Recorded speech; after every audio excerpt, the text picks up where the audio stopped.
Welcome back to part 2 of our interview with Dr. Martin as we discuss another topic near and dear to her heart. But you did have another topic as well, right, that seemed to hit close to home. And this one was the impact of historical trauma on contemporary mental health, right? Tell me about that one. What made you select that one and why did it hit close to home? So that one kind of hit close to home because I noticed kind of the impacts of historical trauma first when I was living in Chicago. So I lived in Chicago when I was in grad school. Okay. And if you know anything about Chicago, you know that it's actually quite racially segregated. Is it even really? Today. No way. Absolutely. Yeah. And a lot of that, of course, is because of the history of Chicago. And so the National Association of Realtors actually was established in Chicago in 1919 or something like that. Okay. And at that time, there were actual laws put in place, policy put in place, saying that particular races could not intermingle. Wow. And so even now when you go to Chicago, the north side is largely Caucasian. Wow. The south and west sides are largely African American and Latino.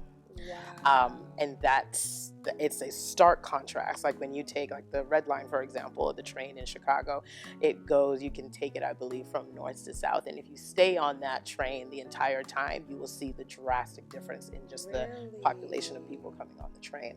And so I noticed that first in Chicago, just the impact of that, because there are, depending on where you live in that city, that can have a lot to do with your access to mental health, your access to health, right? Yeah. Your schools are more underfunded on the south and west sides, right? A lot of the time, individuals and youth that grow up in Chicago, their goal is to make it to 18. Wow. That's it. That's goal the is aspiration. That is the aspiration, wow. to not die before 18 years old. That's heartbreaking. Yeah. And so you kind of see that from, in history, all of these different things have been put in place, literally laws and policies put in place to further marginalize certain communities, right? Got it. And so you see just the disadvantages that they experience just because of where they live. That's so heartbreaking. And we see that too also in Houston. Houston is a little different. Well, actually much different from Chicago in a lot of ways, right? But there are still some pockets of neighborhoods and communities in Houston, right? Where if you live in that particular community, then it's just a lot harder to get access to certain things. Very true. And so we see even just multi-generational kind of trauma within the family, right? Exactly. And some of that is due to that neighborhood, that systemic kind of deficits that they have. And then they have higher incidence of just trauma within the family, right? Absolutely. So we'll see generations of CPS involvement, for example, right? We'll see generations of child abuse in that particular family. So it's that really hit home because for me, I grew up in Florida. And so when I moved to Chicago, it was a huge change for me, a huge shift. And part of the reason why I love being a psychologist, or what kind of drew me to this, is I was always wanting to know why, right? And so when I moved to Chicago and I noticed that all these different races were segregated, I was like, well, why is that? Right. Because one thing about Florida is that everybody's living all together, it's a melting pot. It is a melting pot, yeah. So, there's a large population of Caribbean people in Florida. Yeah. Really? Large. Half of the Caribbean is in Florida.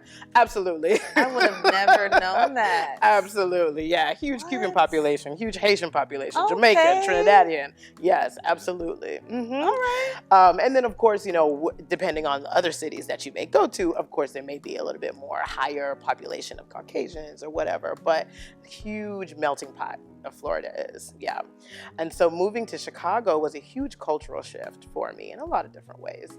But that was one thing that really stuck out to me. And so when I did, I just did kind of like my own personal research on it, honestly. It wasn't even something that I did for school. It was just something that I was interested in learning more about. And when I did, I was shocked that it was basically due to systemic racism over all these years, that individuals just had significantly less access to certain things in the city. And I even actually experienced it a little bit myself, to be honest. So when I moved to Chicago, I lived on the north side for the first 2 years. And so that's where predominantly more Caucasian individuals live. And so when I lived there, I mean, you could catch a bus or a train almost every 5 minutes. You would go down there. If you miss your bus, there's one coming right behind it. You don't have to worry about it. The last 2 years I lived in Chicago, I lived a little bit closer to the west side, not on the west side, but a little bit closer to the west side. And I would sometimes have to wait 10, 15 minutes for another bus, which for Chicago and their transit system, it's probably the best that I've ever traveled in this country. And so to wait for another bus 10, 15 minutes in Chicago is not necessarily common. Wow. Depending on the side of the city that you're on. Wow. And so there's a lot more delays on the south and west sides when you're waiting on a train or a bus. Sometimes they would have like apps to tell you like how far the bus is. Sometimes the bus just wouldn't come. So that person misses a shift, misses picking up a child, imagine the added stress. Exactly. Just from one thing. Exactly. Because I was just trying to get to class, you know? Oh, yeah. And so, well, yes, getting to class is important, right? But think of, like you're saying, like the families that have, you know, a number of mouths to feed at home. Exactly. And they depend on this one job to really financially help out, you know, the household. Right. And so those things were something that once I really started to pay attention, I was like, this is not right. Right. Someone should probably do something about this. But that was just, you know, my kind of new brain kind of just kind of wanting to change things, right? And, you know, when I realized that this was something that had been going on from like the 1920s, I really couldn't believe it. That's baffling.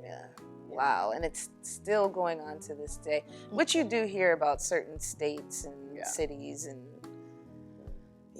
that a lot of that still goes on, and people try to say, you know, we've moved on from a lot of those things. It's been how many years? It hasn't been That's that long. because it's not your experience. No. Exactly. Well, that too, right? Yeah. And I mean, even if you think about like some like different pioneers, like Ruby Bridges, the first girl, you know, who was integrated into, you know, another school. She's still alive. She's still alive. Not only that, but she's still, I mean, she's not even like she's decrepit and like, you know, can't. She's, what is she, like only 60 years old? Like maybe in her early 60s. Right. So it really wasn't that long ago at all. I just had a conversation with someone the other day, and we both bonded on our grandmothers picking cotton and carrying bags of cotton and getting paid by the pound, so on, missing school and having. That was 0.25 seconds. That's my living that's grandmother. Your grandmother, right? Exactly. Right. Yeah, that's interesting. Yeah. And so, you know, so that's kind of like what hit home for me for this particular topic. But I see it also just, you know, here in Houston, right? So very true. There are, you know, youth that I see, for example, and their parents, grandparents have experienced just endless trauma. Endless trauma. That some of it, like I was saying, is due to kind of even like where they live in the city, right? Absolutely. Just having less access. And some of it also is, you know, kind of hereditary, right? In terms of like there are some mental health disorders that are, of course, highly hereditary compared to others. Right. But when you think about then less access that they have to treat those, right? Then that means there's more longevity for just the impact that that disorder has on that person as well as their family. Absolutely. Because when someone has like a serious mental illness in the household, it's almost like everyone at some point experiences it in that household. Absolutely. It really impacts a number of people in a number of different ways. Absolutely. Even if there aren't, you know, prevalent mental health disorders in the family. I worked in an area with the low SES and helped connect to resources, so on and so forth. And just seeing some of the schools, the lack of resources, but even walking through the schools and seeing some of the teachers and the way they talk to these kids, because they can, right? And these kids don't have a lot of, people to support them and advocate for them. And then just simply, the struggles with poverty, so on and so forth, and the impacts that has. Some, kids would be bullied because their appearance, their hygiene, so on and so forth, and lack of support. It's heartbreaking. Yeah. How does it affect you? Because I know it affected me, working in that population for about 8 years, I would say, trying to make an impact. But of course, it's never enough, and it's ongoing. How did it affect you? That's an excellent question. One thing that kind of keeps me motivated when working with youth is that I know that I'm just there to plant a seed. I know that I may never actually see the outcome, in terms of success, whatever that looks like for them. I know that. I kind of go into the space knowing that already. And I just think about kind of the here and now. I just think about how I can impact them right now in this moment, and hope that, at some point they can come back to this moment at some point in their mind, right? That is something that really helps me, because I know, like, when I was in training, I struggled a lot with that, because, when you're training to be, a mental health professional, you want to do good, and you want to change everyone, and, you want everyone to be sunshine and rainbows after they meet with you, because you're the best psychologist and the best mental health professional in the world. And that's, number one, not realistic. You get humbled very quickly. really quickly. I mean, one of my first practicums was at a residential treatment center for youth. And if you know anything about those spaces, they are very difficult to work in. Oh my gosh. Not only because the kids themselves, but just the system sometimes that RTCs operate in. It's a very difficult system, I think, to work in. Now, thankfully, I came out of that practicum really loving working with kids. But it was a tough year. Those kids challenged me. Oh, won't they? Listen, those kids, the amount of times I had a kid look me dead in my face and tell me or threaten me or in some kind of way. But all of that was to just kind of push boundaries and push limits and see how far they could go. And once they knew that you were firm on your boundaries, then we were cool. We were cool.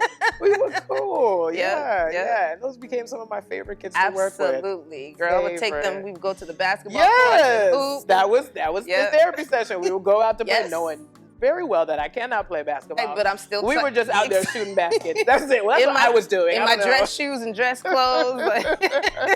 Exactly. Yeah. So you just kind of have to meet them where they are, honestly, and you have to be okay with that. And I think that's what sometimes makes it difficult for some individuals to work with youth. Absolutely. Because they don't really see much change. And it's just something that you kind of have to make your peace with. Absolutely. If you will. Absolutely. Well, again, that's another thing we have in commin, working with children and adolescents. Although now I exclusively work with adults, but But again, I appreciate you, your lens, your expertise, all the work you're doing in all of the different communities and populations. It's very much so needed, especially being, a professional of color. So thank you so much, not only for being here on Beautiful Minds, but also for all of the work you do. Absolutely. Thank you so much for having me. I really had an amazing time, and I hope I can come back. You are always welcome. Thank you. So that wraps up this episode of Beautiful Minds with Dr. Martin. And again, this podcast is produced by Copic. We hope to see you next time.